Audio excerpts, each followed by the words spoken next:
We're talking to Keith Relf and Louis Cennamo from Armageddon. I think that probably the question that makes the most sense is, why are you here? What brought you from where you were to where you are? I think things had stagnated quite considerably. There was a lot of worry about depression and vinyl shortage, and record companies were cutting back on who they were signing, being a bit more choosy, and we just didn't feel that it was real what they were telling us, compared with what we had to offer. So we thought we'd just sell up and come over here where things appeared to be happening more. Yeah, a sort of a desire to communicate to a larger audience. I mean, we knew when we set out basically that if we were to come to America and form the band, then it would be heard in England. But rather to form it in England would have been very difficult to do at the time because of limiting factors in England. Keith, of course, being in the Yardbirds and then in Renaissance, now back into the rock and roll. And what were the transitions in there? From the beginning of the Yardbirds, which was very much a people's band, very much, a blues band, blues-based band, and very gutsy, very sort of a gut type of thing which was happening at that period with Eric. Going through, then changing from that and becoming a sort of pop type image band, and then finally ending up in the sort of futuristic sounding sort of feedback type of band that we ended up as, through the so-called psychedelic era, '67. How did that lead into Renaissance? I think just a conscious desire to bring about change. I mean, at that time I was, I considered change to be an important factor, and I felt that I'd been doing that, the heavy electric guitar type of orientated material and stuff, with me out front screaming my guts out kind of thing. I thought that it was time for a change from that, and why not try something new? Renaissance was the actual teaming of the two of you. That's right. Louis, what brought you to Renaissance? A mutual friend, a friend of mine, knew Keith was looking for a new band, and I was at that time sort of doing sessions, and I was ready to do something new, and we came together then like that. All right. How did the band come together? Just like this. Well, its roots obviously were Keith and I meeting with Renaissance, forming one bond there, and then Martin and I meeting with Steamhammer. So I was so impressed by Martin's playing, and obviously always had been by Louis. I knew that one day there was going to be a really big band formed from this. We had no drummer at the time though, so we came over just the three of us on faith and not too much bread, and be honest, very little bread. Very little bread, and quite a deal of faith, yeah. And we kind of knew that we'd meet the drummer, the right drummer here in the States. He would be American, because we tried many drummers, right? We tried a lot of drummers in England, and it just didn't seem quite right. The drive and the energy. It wasn't a matter of England or America. It was just a sort of intuitive thing again, I think. Yeah, I rang Ainsley Dunbar when we were over here, and he suggested Bobby Caldwell. One or two other people had, and also I had met him the second night. We arrived here by accident, simply, in the Rainbow. And he just started rapping to me, and gave me his phone number, and so I a couple of weeks later phoned him, and we arranged to blow a jam together, and there you go, it happened. Just when the clairvoyance prediction comes in there. There will be a foreigner in the group. So our clairvoyant once.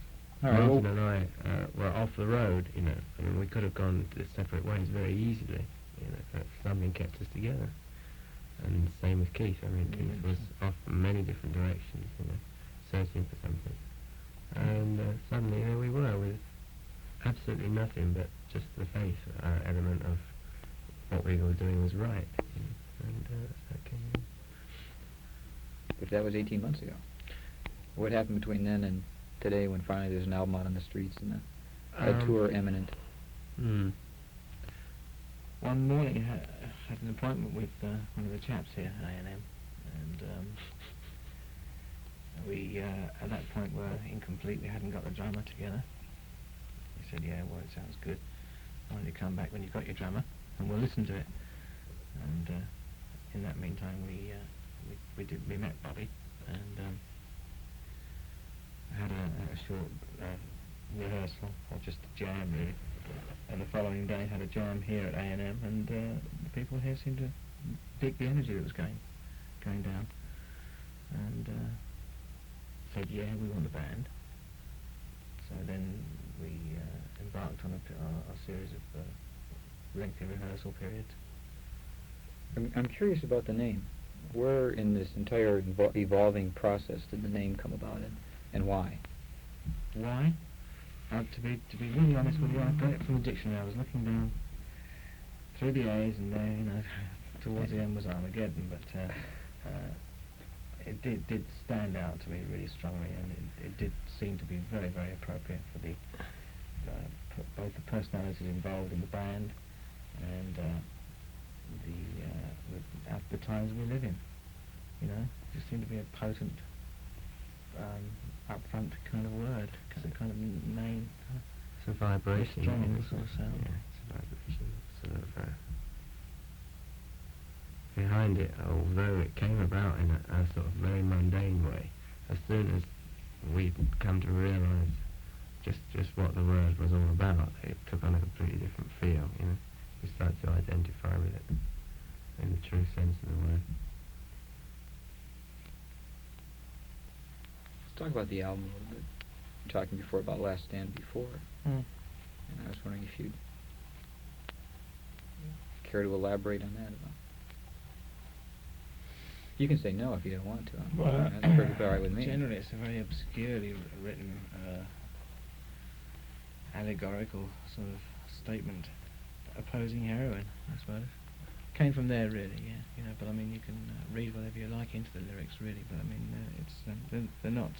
It's perfect. I mean, if you compare Last Stand Before with Silver Tightrope, then you get another view on sort of the dual Armageddon sort of feature. You know, I mean, Silver Tightrope expresses one end of the scope, and Last Stand Before is basically the other pole, really.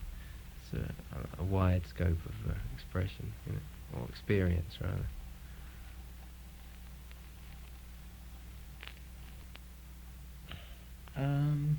I happen to like Silver Tightrope. Closely followed by the Buzzard. Why the Buzzard? Oh, I don't know. That's another allegorical thing, really. Also, the riff from the Buzzard dates back to the original Steamhammer band, and Keith was associated with it when we got that together. As it stands on the album is a sort of progression from an original idea, which was an old sort of riff of Martin's. It was at one basically. time only an instrumental, wasn't it? Yeah. I think the Buzzard was just a reference title for it too, wasn't it? I Then think when it came to me last year, I just took that reference title and took the title and made it into more than a title, more into an actual theme. the forces of good and evil. That is Armageddon.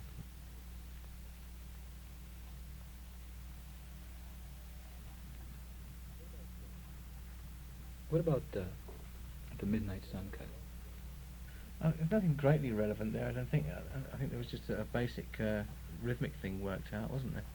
Basically, the idea for the lyrics stemmed from Bobby, and not from Keith. So you've got a different viewpoint. That was the one number that Bobby had like a couple of verses for, Mhm. and that was the title of it, and so therefore the first two verses are Bobby's.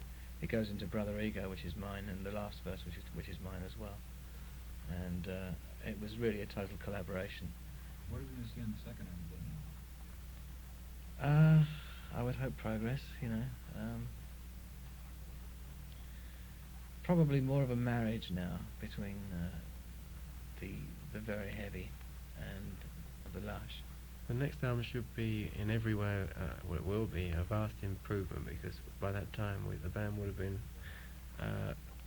born as far as playing live is concerned. There'll be a which will add maturity there as complete. well. And the next. I would hope the next one would be much more subtle.